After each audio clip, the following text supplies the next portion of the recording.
Saya ini sedang menjalankan puasa saya. Dalam lingkup surat puasa itu ditulis, salah satunya saya mempunyai hak untuk menjawab dan membuat video balasan atau menjawab pertanyaan dari pers di media sosial maupun televisi.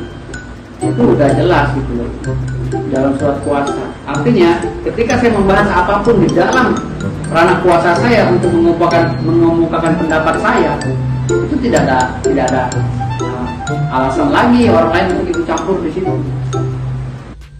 Halo Sobat Fakta Bang Pin, ketemu lagi dengan Bang Pin yang terus mengabarkan fakta viral seputar selebritas tanah air yang terus saja bikin berita, dan dengan berita mereka tetap eksis di ranah media. Waduh nih, nampaknya Firdaus mau cuci tangan nih. Cuci tangan atas setiap komentarnya di media sosial. Dan kita tahu dia sudah dilaporkan ke kepolisian oleh pengacara Acong Latif dan dari beberapa pengacara lintas agama, karena mereka merasa pernyataan dan komentar-komentar Firdaus di media sosial menyesatkan dan bahkan ada yang melakukan ke arah pelecehan dan penistaan agama. Namun Firdaus nampaknya berlindung pada delik hukum yang dia pahami sebagai pengacara dan terkesan bahwa ini merupakan cuci tangan. Nah, bagaimanakah ceritanya? Bagaimana kisahnya? Kita simak saja kupas tipis-tipis fakta Bang Pin kali ini. Like, subscribe, and komennya ditunggu, dan jangan lupa selalu ada doa dalam setiap lentikan jarimu.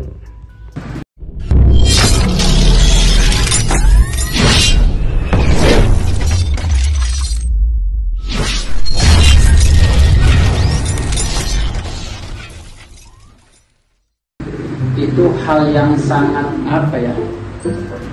sangat tendensius. Kenapa? Karena kan udah beberapa kali saya bilang, saya ini sedang menjalankan puasa saya. Dalam lingkup surat puasa itu ditulis, salah satunya saya mempunyai hak untuk menjawab dan membuat video balasan atau menjawab pertanyaan dari pers di media sosial maupun televisi.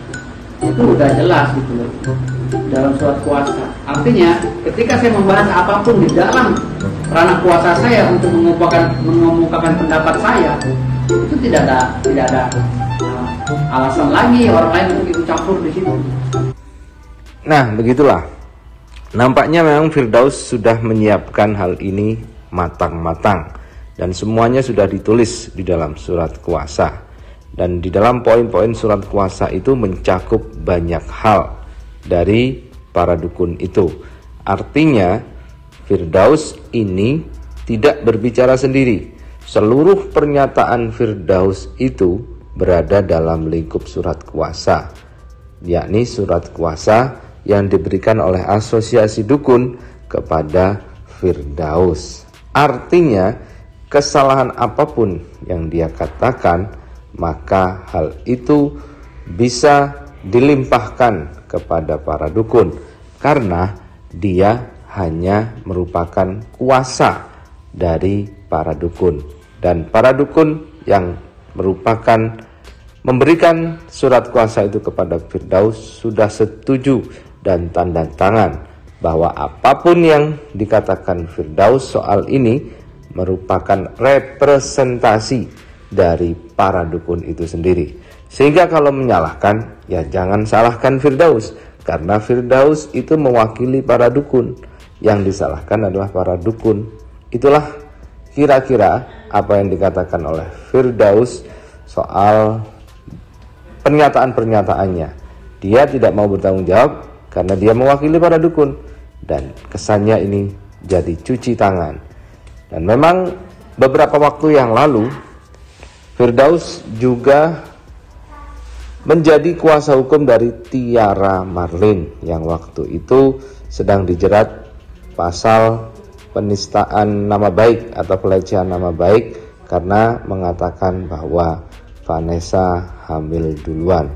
Dan sebagai mertua, Haji Faisal tidak terima dan kemudian melaporkan Tiara Marlin ke Polres Depok. Dan Tiara Marlin berhasil naik laporannya dan Tiara Marlin menjadi tersangka dan akhirnya melakukan wajib lapor seminggu 2 kali.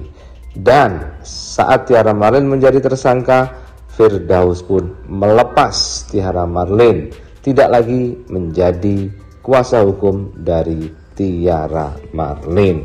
Nah, begitulah Firdaus. Apakah ini juga akan sama? Tapi ini para dukun yang digunakan. Dukun itu banyak, dukunnya banyak. Jadi tidak mungkin semua dukun akan dijadikan tersangka. Kita tunggu saja bagaimana Acong Latif beradu kecerdasan hukum dengan Firdaus Owibowo, si pengacara dukun. Itu hal yang sangat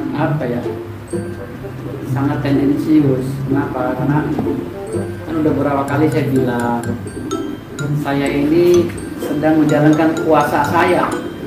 Dalam lingkup surat kuasa itu ditulis, salah satunya saya mempunyai hak untuk menjawab dan membuat video balasan atau menjawab pertanyaan dari pers di media sosial maupun televisi. Itu udah jelas gitu loh dalam surat kuasa. Artinya ketika saya membahas apapun di dalam ranah kuasa saya untuk mengemukakan pendapat saya, itu tidak ada alasan lagi orang lain untuk ikut campur di situ. Makanya ketika dia laporkan saya dengan pasal 14 Undang-Undang ITE, nah ini kena, saya bilang ini bakal saya lapor balik. Saya udah persiapan laporan balik pasal 220. Kenapa? Karena saya bilang terlalu mengada-ngada. Dan pengacaranya ini juga nggak baca dulu berkasnya, gitu kan, pasal-pasalnya nggak dibaca dulu. Apakah masuk atau enggak, apakah ini masuk dalam hal lingkup delik aduan absolut atau aduan alternatif atau relatif. Kan nggak begitu. Melaporkan orang itu harus dilihat dari aspek legalnya gitu.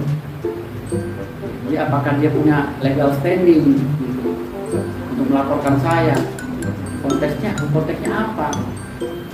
Kalau bicara masalah hoax yang saya ceritakan, kata mereka itu hoax ya, itu kan saat saya menjawab, Uni, apa pendapat Uni tentang saya pakai bahasa Padang?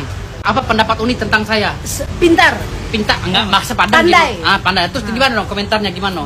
Komentarnya bagus. Bagus. Rancak bana. Jangan mentang-mentang saya beli. Iya benar. Oh gitu. Bukan. Oh baik ya orangnya Iya. itu. Baik. Bukannya mentang-mentang beli nasi Padang. Bisa bagawu jo masyarakat rendah. Oh gitu. Bahasa Iya. Padang dong. Bisa bakawan jo masyarakat bawahan. Walaupun orangnya Rancak orang bana. atasan, tapi Oh. tetap bergaul dengan orang bawahan. Onde mas. Setidaknya orang kelas atas gitu ya. Dengan bawahan Tapi siapapun. jiwanya rendah. Alhamdulillahirobbilalamin. Jiwanya bagus. Ya. Kadang mentang-mentang wah gua ini pengacara, gua ini itu. Wah nggak mau Enggak gua lah. makan di sini cuma serba 10.000. Ya, Ini pengacara pengacara rendah hati ini. bukan kelas bawah. Koboi. Oh gitu ya. Benar-benar koboi.